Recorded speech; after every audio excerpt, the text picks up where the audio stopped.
नमस्कार. तर आता पावसाळ्याचे दिवस सुरू होत आहेत आणि अशा वेळी बऱ्याच लोकांना घसा दुखणं, सर्दी, कणकणी, त्यानंतर हातपाय गळाल्यासारखे होणं असा त्रास होतो.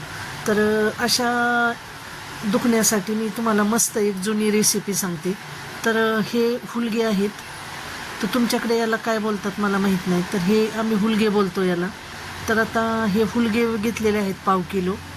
तर याचं आता आपण सूप बनवणार आहे. तर आमच्या सासूबाई खूप मस्त असं कुणाला जर घरात दुखणं आलं तर मस्त असं हुलग्याचं सूप बनवून द्यायचं. तर एकदम तरतरीत वाटायचं, मस्त वाटायचं, असं घसा शेकून निघायचा. तर ते हुलगे भाजून घेतलेत आणि मिक्सरवर त्याची आता पावडर केली आहे. तर पावडर केल्यानंतर एका कढईत अगदी थोडंसं तेल घालायचं आहे, अगदी अर्धा चमचा, आणि त्यात ठेचलेल्या 4 लसूण पाकळ्या, जिरं, हिंग, 4 लसूण पाकळ्या ठेचून, आणि एकच मिरची टाकायची आहे बारीक तुकडे करून. फक्त एकच मिरची, जास्त टाकायचं नाही आहे, कारण तिखट आपल्याला प्यायला ते तिखट लागतं. तर एकच मिरची टाकायची आणि वरून थोडी कोथिंबीर टाकून आता त्यात आपल्याला जेवढं सूप बनवायचं आहे तेवढं पाणी घालायचं. तर आता मी 1.5 ग्लास पाणी घातलेलं आहे आणि आता या पाण्याला छान उकळी येईपर्यंत आपण हे जे पीठ केलेलं आहे तर यातलं पीठ घ्यायचं. ते आता यात चवीप्रमाणे मीठ घातले. तर आता एका प्लेटमध्ये 2-3 चमचे पीठ घेतलं आहे आणि ते मिक्स करायचं असं प्लेटमध्ये, गुठळी वगैरे होऊ नये म्हणून मिक्स करायचं. आणि इकडे पाण्याला उकळी आली तर आता यात हे पीठ आपण टाकून द्यायचं आणि छान असं उकळू द्यायचं.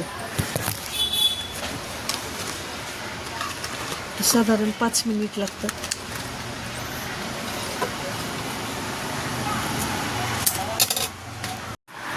तर आता हे सूप छान उकळलं आहे. तर खूप चवीला छान लागतं आणि आपल्या अंगातली कसकस, घसादुखी, सर्दी बऱ्याच प्रमाणात या सूपने कमी होते. तर नक्की तुम्हाला जर अशी काही लक्षणं जाणवली तर हे असं हुलग्याचं सूप तुम्ही नक्की बनवून प्या. तर ज्यांना तिखट आवडत नाही तर त्यांनी गूळ आणि दूध घालून हे गोड केलं तरीही छान लागेल. तर ही अशी पारंपरिक रेसिपी आहे, पण खूप उपयुक्त अशी रेसिपी आहे. तर ही तुम्हाला कशी वाटली हे नक्की सांगा आणि आपल्या चॅनलला नक्की फॉलो करा. आणि अशाच माहितीपूर्ण व्हिडिओसाठी आपल्या चॅनलला नक्की सबस्क्राईब करा. धन्यवाद.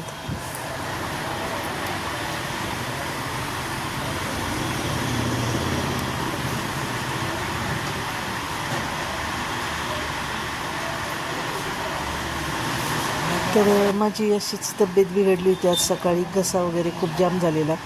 तर मी मस्त गरम गरम असं हे सूप पिलं आणि आता मी शॉपवर आलेले आहे.